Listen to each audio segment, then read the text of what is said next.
Saudara pendengar di segenap penjuru tanah air, selamat bergabung dengan Lumen Indonesia.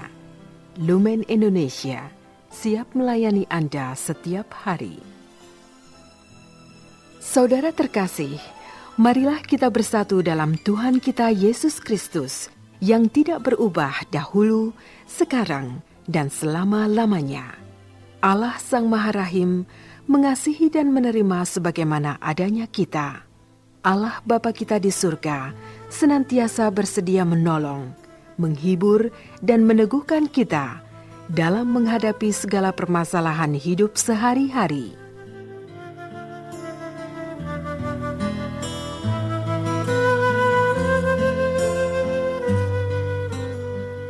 Saudara-saudari, marilah kita mendengarkan renungan dengan judul Tidak Punya Pendirian yang Jelas.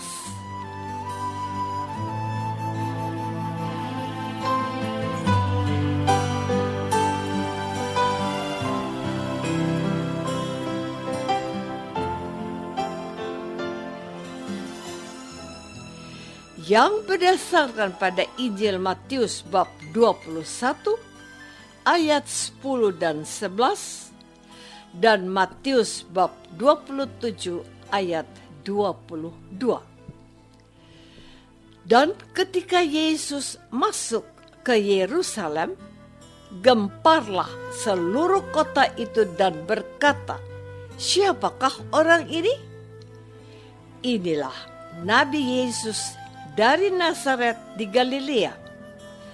Kata Pilatus kepada mereka, "Jika begitu, apakah yang harus kuperbuat dengan Yesus yang disebut Kristus?" Mereka semua berseru, "Ia harus disalibkan."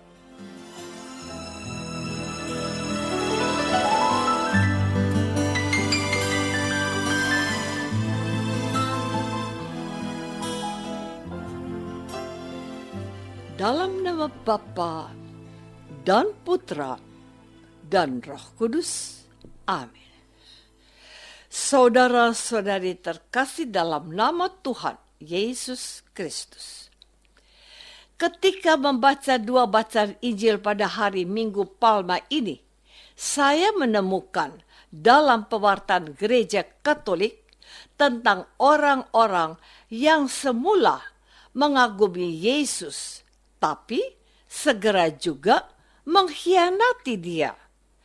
Pada awalnya mereka sungguh terpesona dan mengalami Yesus yang menjadikan segala sesuatu menjadi baik dan mensejahterakan, dan mereka berkata, "Hosana bagi anak Daud, diberkatilah Dia yang datang dalam nama Tuhan."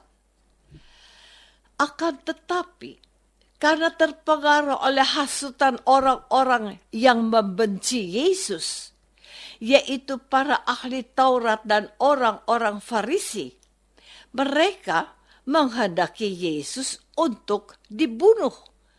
Katanya, "Ia harus disalibkan." Lagi kata mereka, "Biarlah darahnya ditanggungkan atas kami dan atas anak-anak kami." Maka, peribahasa orang Jawa mengatakan tentang orang-orang ini begini, "Pagi dele, sore tempe." Artinya, pagi hari mengatakan kedelai, tapi sorenya mengatakan lai. Bukan itu, melainkan tempe. Inilah jenis orang-orang yang tidak punya pendirian, mudah berubah karena pengaruh orang lain.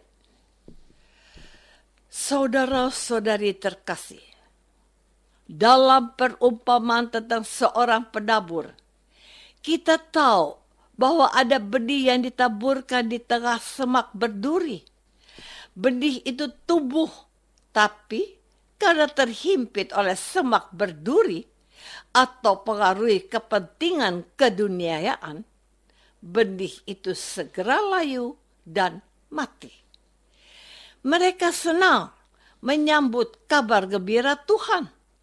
Tetapi karena kekhawatiran akan kebutuhan keduniawian, mereka meninggalkan firman yang ditaburkan. Kita dapat melihat dramatisasi Yesus memasuki kota Yerusalem dengan menunggangi keledai atau kuda seperti di paroki-paroki di daerah Nusa Tenggara Timur. Tetapi pada bacaan Injil di dalam Ekaristi, dramatisasi selanjutnya mereka menolak Yesus. Salibkanlah dia. Salibkanlah dia. Salibkanlah dia. Saudara-saudari terkasih, pada hari ini saya ingin menarik perhatian kita semua akan fenomena yang sama, bahwa ada orang Kristiani yang meninggalkan imannya. Mereka yang telah menerima Yesus sebagai Tuhan dan Juru Selamatnya, bukan saja beralih keyakinan, tetapi mereka juga menebar fitnah dan kebohongan bahwa selama ini mereka tidak bertumbuh dalam hidup rohaninya. Mereka tidak mendapatkan kebahagiaan, kekayaan, dan harta. Bahkan demi yang katanya cinta kepada seorang wanita yang cantik atau lelaki yang tajir melintir, saudara kita ini memutuskan berhenti dan pensiun untuk mengagumi Yesus dan mengandalkan Dia sebagai jalan dan kebenaran dan kehidupan. Ada orang yang berkata, itu kan haknya dia untuk berpindah keyakinan, bukan? Pendapatmu bagaimana? Saya mengenal seorang teman yang memiliki anak lelaki yang bukan saja ganteng, tapi juga aktivis di gereja. Lalu saya mendengar dari tetangga kalau Mr. X ini telah menikah dengan seorang wanita yang beda keyakinan. Dan demi wanita itu, ia meninggalkan Yesus yang selama ini dilayaninya. Orang tuanya marah dan kecewa, tetapi Mr. X tetap dengan pilihannya.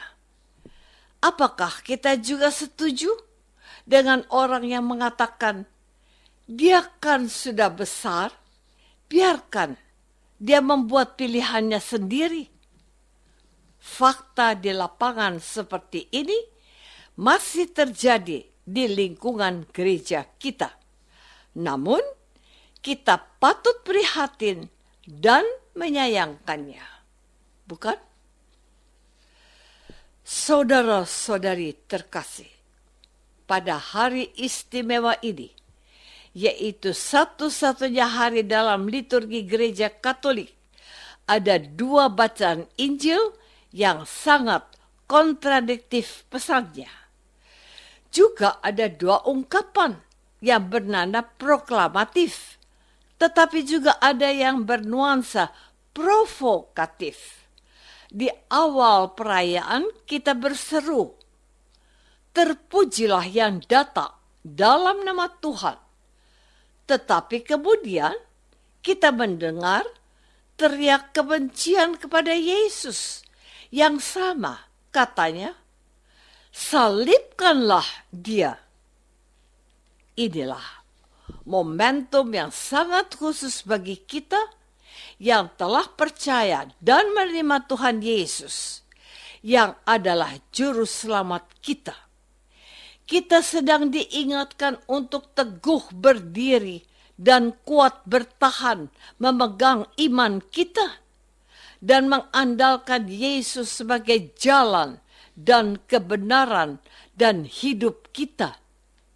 Apapun yang terjadi, kita harus siap menyangkal diri, memikul salib, dan mengikuti Yesus. Berbahagialah mereka yang tidak kecewa dan menolak aku. Firman Tuhan. Marilah kita taat dan setia pada Yesus, sebab Dia telah setia kepada kehendak Bapaknya.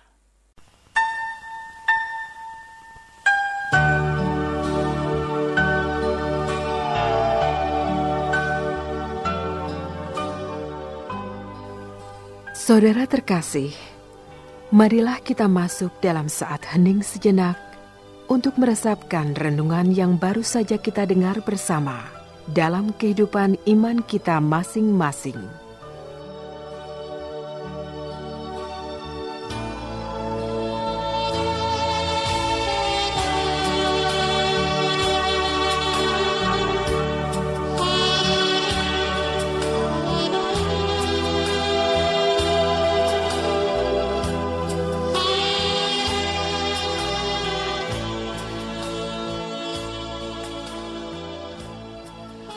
Apakah aku akan berpegang teguh pada Yesus dan mengikuti Dia seumur hidupku?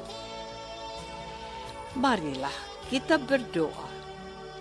Bapa yang Maha Baik, terima kasih untuk pendidikan iman yang diwartakan oleh gereja untuk kami pada hari ini. Bantulah dan kuatkanlah kami untuk setia kepada putra-Mu yang datang atas kehendak-Mu. Dialah Kristus Tuhan dan pengantara kami. Amin. Semoga kita semua selalu dinaungi dan dibimbing oleh berkat Allah yang Maha Kuasa. Dalam nama Bapa dan Putra dan Roh Kudus. Amin.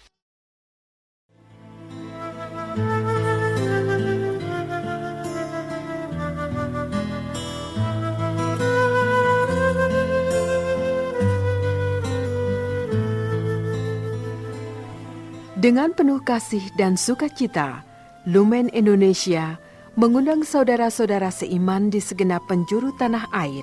Sekiranya ada tanggapan ataupun saran, kirimkan surat Anda ke Lumen Indonesia. Terima kasih atas perhatian Anda. Sampai berjumpa lagi dengan Lumen Indonesia pada waktu dan gelombang yang sama esok hari.